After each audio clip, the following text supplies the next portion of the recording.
Madam ಅವರೇ, ದರ್ಶನ್ ಅವರು ಮೊದಲಿಗೆ ಮಕರ ರಾಶಿ ಬೇಲಾಗುತ್ತಾ ಆಗಲ್ವಾ? 6ನೇ ತಿಂಗಳ ನಂತರ ಆಗುತ್ತೆ. ಪಕ್ಕ ಆಗತ್ತೆ. ಹೌದು. 2026ರಲ್ಲಿ 6ನೇ ತಿಂಗಳ ಮೇಲೆ ದರ್ಶನ್ಗೆ ಬೇಲಾಗುತ್ತೆ ಅಂತ ಮೀತಾ ಕ್ರಿಸ್ಟಲ್ ನ್ಯೂಮರಾಜಿ ಪ್ರೆಡಿಕ್ಷನ್ ಮಾಡಿದ್ದಾರೆ. ಅದೇ ಥರ ಪೆಜ್ವಲ್ ರೇವಡ್ ಅವ್ರಿಗೆ ಏನಾಗ್ತಾರೆ, ಇಬ್ಬರು ಕೂಡ ಒಂದೇ ಪರಪ್ಪು ನಗರದಲ್ಲಿರೋದ್ರಿಂದ ಏನಾಗಬಹುದು ಬಹಳ ವಿಶೇಷವಾಗಿ ಅವರು ಕೂಡ 6ನೇ ತಿಂಗಳ ನಂತರ ಹೊರಗಡೆ ಬರುವಂಥ ಚಾನ್ಸಸ್ ಇರುತ್ತೆ. ಯಾಕಪ್ಪ ಅಂತಂದರೆ ನೋಡಿ, ಮುಖ್ಯವಾಗಿ ಗುರು ಬದಲಾವಣೆ ಆಗ್ತಾ ಇರುತ್ತೆ. ಮಕರ ರಾಶಿಗೆ ಇವಾಗ ಗುರು ಕೆಟ್ಟಿರೋದ್ರಿಂದ ಅವರ ಒಂದು ಏನು ಹೇಳ್ತೀವಿ ನಾವು, ಅವರು ಪ್ರಾಬ್ಲಮ್ ಯಾರೆಲ್ಲ ಮಕರ ರಾಶಿಯಲ್ಲಿ ಇರ್ತಾರ, ಗುರು 6ನೇ ಮನೇಲಿ ಇರೋದ್ರಿಂದ ಅವರು ಮಾಡದೇ ಇರೋದನ್ನೆಲ್ಲ ಮಾಡಿಸುತ್ತೆ, ಮಾತಾಡದೇ ಇರೋದನ್ನೆಲ್ಲ ಮಾತಾಡಿಸುತ್ತೆ. ಮಕರ ರಾಶಿ ಶಾರುಖ್ ಖಾನ್ ಸಲ್ಮಾನ್ ಖಾನ್ ಪಿಕ್ಚರ್ ಹೇಗೆ ಹೋಗುತ್ತೆ?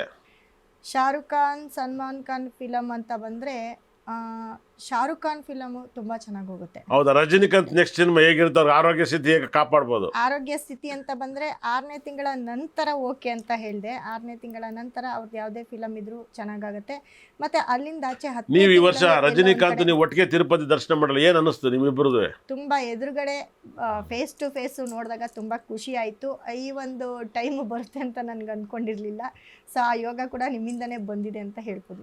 ಓಕೆ. ಇದೇ ಫಸ್ಟ್ ರಜನಿಕಾಂತ್ ನೋಡಿದ್ರೆ ಮುಂಚೆ ನೋಡಿದ್ರಾ? ಇಲ್ಲ, ಸೆಕೆಂಡ್ ಟೈಮ್ ನೋಡಿರ್ತೀನಿ. ಅದು ಫಸ್ಟ್ ಟೈಮ್ ಎಲ್ಲಿ ನೋಡಿದ್ರೆ? ಫಸ್ಟ್ ಟೈಮು ಚೆನ್ನೈಯಲ್ಲೇ ನೋಡಿದ್ದೆ. ಚೆನ್ನೈಯಲ್ಲಿ ಏನಂಗೆ ನಿಮಗೂ ಚೆನ್ನೈಗೂ ಸಂಬಂಧ? ಇಲ್ಲ, ಅಲ್ಲಿ ನಮ್ಮ ದೊಡ್ಡಮ್ಮ ಆಕ್ಟ್ರೆಸ್.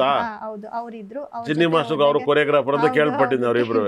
ಹಾಗಾಗಿ ಬಹಳ ವಿಶೇಷವಾಗಿ ರಜನಿಕಾಂತ್ ನೀವು ಗರ್ಭಗುಡಿಲಿ ನೋಡಿದಾಗ ನಿಮ್ಗೆ ಏನು ಅನಿಸ್ತೈತೆ ತಿರುಪತಿಲಿ? ಅಂದ್ರೆ ಅವರು ನಮ್ಮ ಜೊತೆಗೆ ಅವರು ದರ್ಶನ ಮಾಡ್ತಿದ್ದಾರಲ್ಲ, ಇಬ್ಬರದು ಒಂದೇ ದರ್ಶನ, ಒಂದೇ ಟಿಕೆಟ್ ಅಲ್ವಾ ಅಂತ ತುಂಬಾ ಅದು ಒಂಥರ ಪಾಸಿಟಿವ್ ವೈಬ್ಸ್ ಸ್ಟಾರ್ಟ್ ಆಯ್ತು. ಪಾಸಿಟಿವ್ ಇದ್ದು ನಿಮಗೆ ತಿರುಪತಿ ಮೇಲೆ ಭಾಳ ಲವ್ ಪ್ರೀತಿನ? ಹೌದು, ಅದು ನಮ್ಮ ಮನೆ ದೇವರಾಗಿರುತ್ತೆ, ನಮ್ಮ ತಾಯಿ ಮನೆ ದೇವರಾಗಿರುತ್ತೆ.